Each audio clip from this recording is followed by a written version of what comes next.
એક દેવના નામ માનતો હોય, કોઈ ભગવાનના નામ માનતો હોય, કોઈ માતાજીને વધારે ના માનતું હોય તો ભગવાનને વધારે માને, કોઈ ભગવાનના નામ માનો તો કોઈ ગુરુ સંપ્રદાય તરીકે ગુરુને માનતા હોય. પણ દરેકના હૃદયમાં એક ભગવાન કે એક દેવી શક્તિ હોય ને. તો આજ ભલે લાખો આયા, જો આમ જગ્યા નહીં, જો ચારે બાજુ બારે રોડ ઉપર એટલા, પણ આ બધાના હૃદયમાં જે માતાઓ ભગવાન બેઠા છે ને, એ તમારી માતાઓને તમે આભાર માનજો. એમાં જ તારા કારણે કદાચ તારી ભક્તિ કરી અને તારી ભક્તિના કારણે આજ અમને બારેજા જેવું ધામ મળ્યું છે,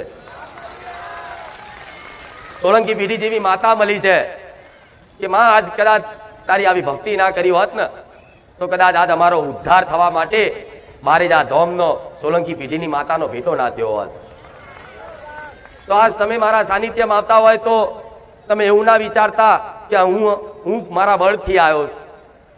નહીં, કોઈ મારા સાનિધ્યમાં પોતાના બળથી આવતું. કહેવાય છે કે માતાજીના દર્શન કરવા માટે કોઈ પણ ધામે જવું હોય તો ઈચ્છા તો ઘણી હોય, દ્વારકા જવું છે, ઉજ્જૈન જવું છે, ફલાણી જગ્યાએ કાશી મથુરા જવું છે, વૃંદાવન જવું છે, રામેશ્વર જવું છે, અંબાજી જવું છે, એવી દરેકની અંદર એક ઈચ્છા તો ઘણી હોય. પણ કહેવાય છે કે માતાજીનો હુકમ થાય ને ત્યારે એના દર્શન થાય.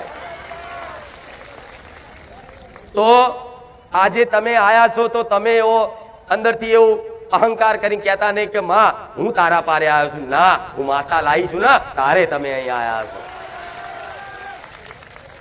મારો તમારી ઘરની માતાનો હુકમ બન્યો હશે, એની રજા હશે, તારે તમારી અંદર પ્રેરણા પૂરી અને એક બારેજા ધામ પ્રત્યે એક વિશ્વાસ જગાડ્યો કે દીકરાઓ બારેજા જાવ છો તો ભલે જાઓ, જઈને બેહજો. થોડી ઘણી કુળદેવીની મહિમા શું છે ખબર પડશે, કુળદેવીની ભક્તિ કઈ રીતે કરવી એનું જ્ઞાન મળશે અને જીવન કઈ રીતે જીવવું ને એની સાચી દિશા મળશે. આવું તમારી માતાએ ઉદ્દેશ કરી મોકલ્યા છે.